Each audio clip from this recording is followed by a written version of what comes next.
Hello and welcome to Women in Retail Talks. I'm Ashley Chiradio, Senior Content Strategist at the Women in Retail Leadership Circle. And today I'm joined by Zoya Ali, Abby Warner, and Taimi Kernley, co-founders of The Girls Company, a company whose mission is to revolutionize the way people address women's health.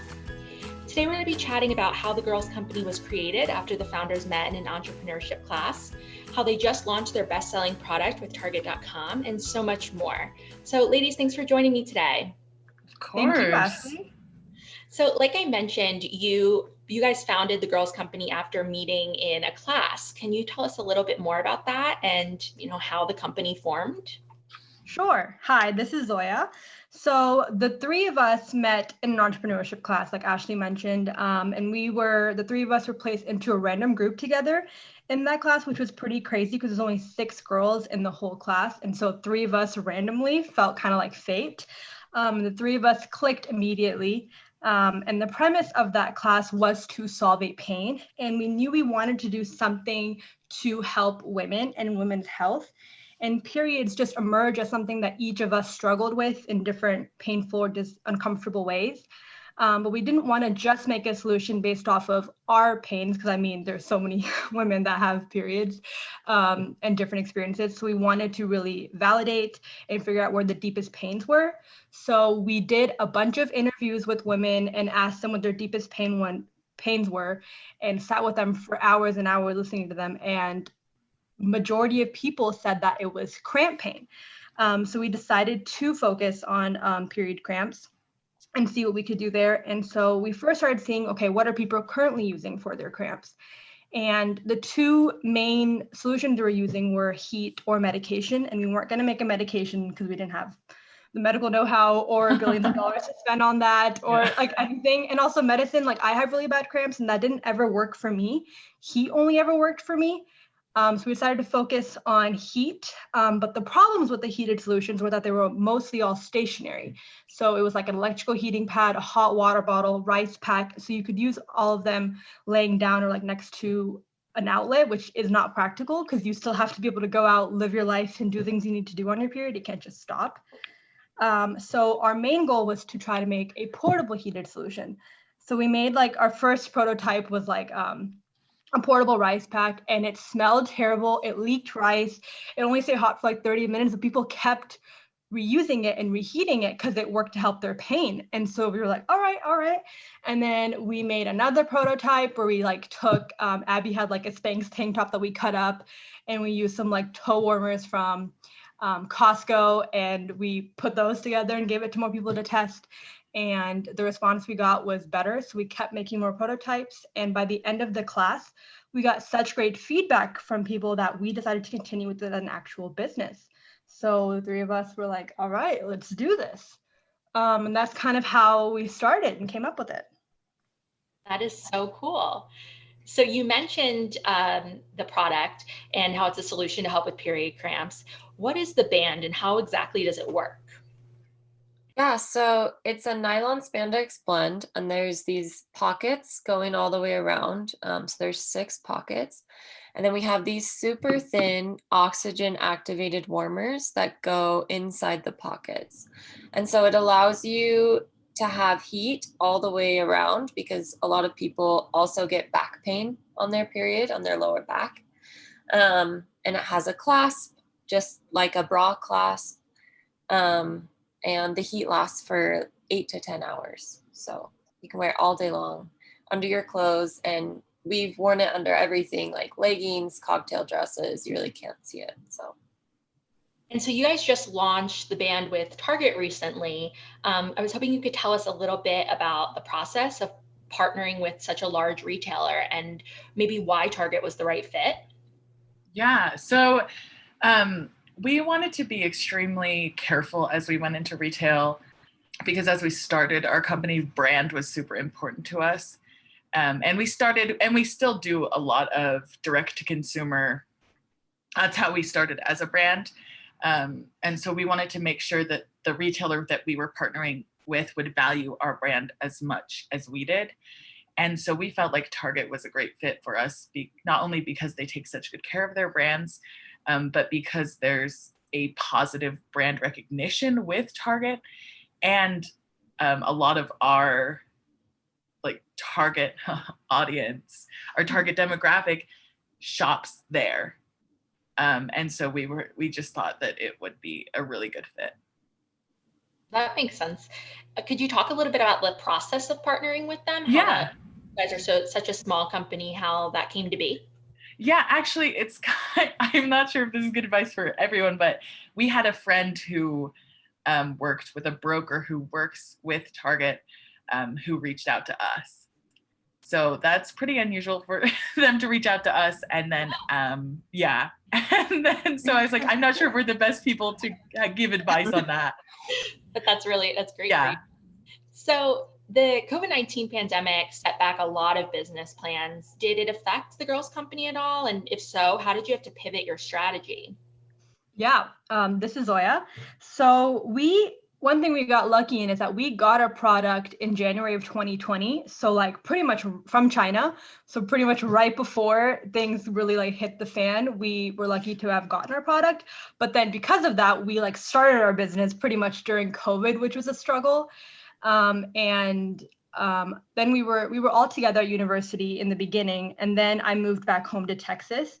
So we were separated, which was a struggle, and that was different because we'd been pretty much together the whole time when we were starting our company in the beginning. And we had to adjust our marketing strategy a little bit as well. So we had so many cool ideas for like events that we could do and that kind of a thing, but we could no longer do that. So we had to solely focus on what digital strategies we could utilize. So we focused a lot more on like content marketing and social media and like ads and influencers and that sort of a thing. So yeah, it was a struggle, but we figured it out. Yeah, that kind of leads me to my next question of what role has social media and content marketing, like your blog, played in the success of your company? Yeah, so, I forgot to say my name. I'm Taimi. I think that social media has been super important for us, and content, especially because our target is very heavily on social media and our age group. So we try and hit like a 15 to 25 is probably a good range for us. And we find that audience is heavily on social media, but also that when it comes to brands, it's not the same as it used to be. They love authenticity and transparency, and they want to know that they can trust you.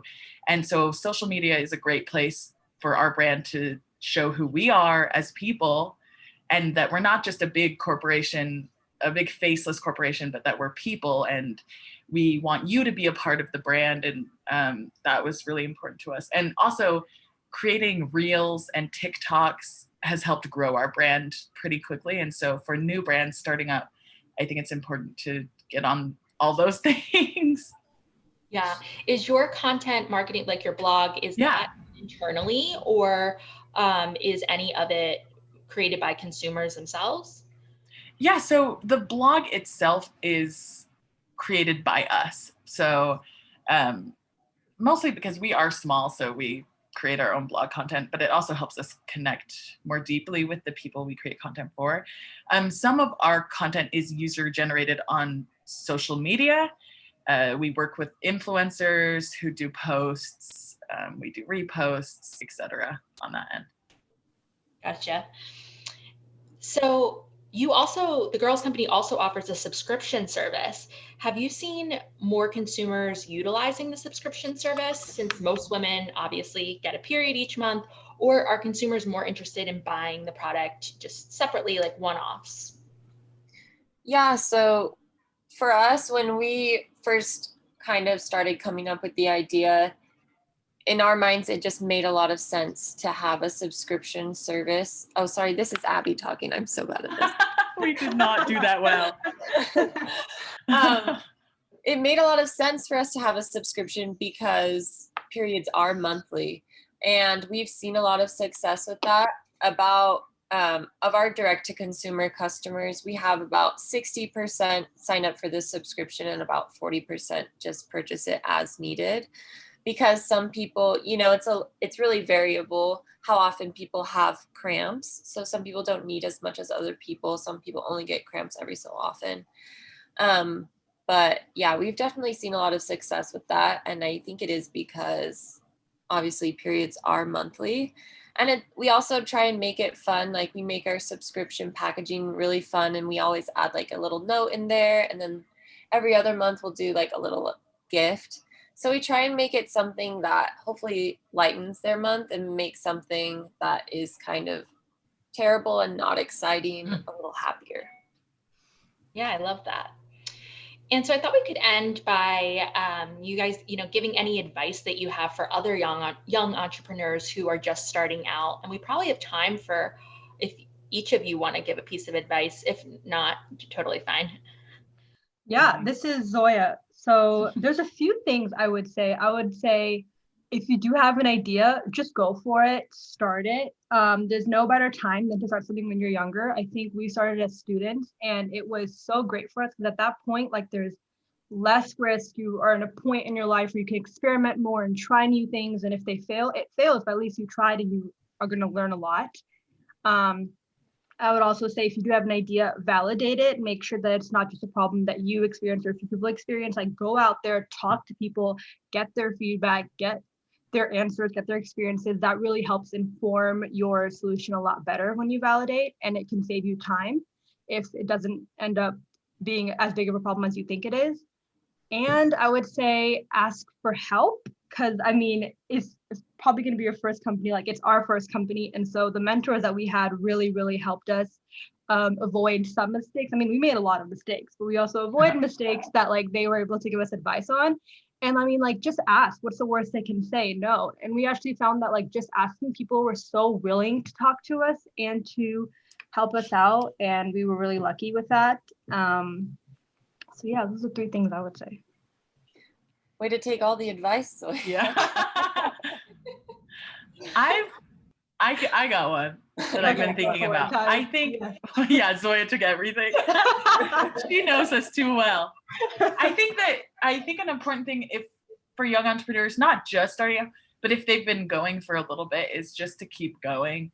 Sometimes it can be discouraging and you think that you're not doing anything, or you're not really making a difference, or you're not successful because you haven't IPO'd or like in the first year, which is so unrealistic, but it's how we think of things. And it's just to keep going and to find victory in things that are small.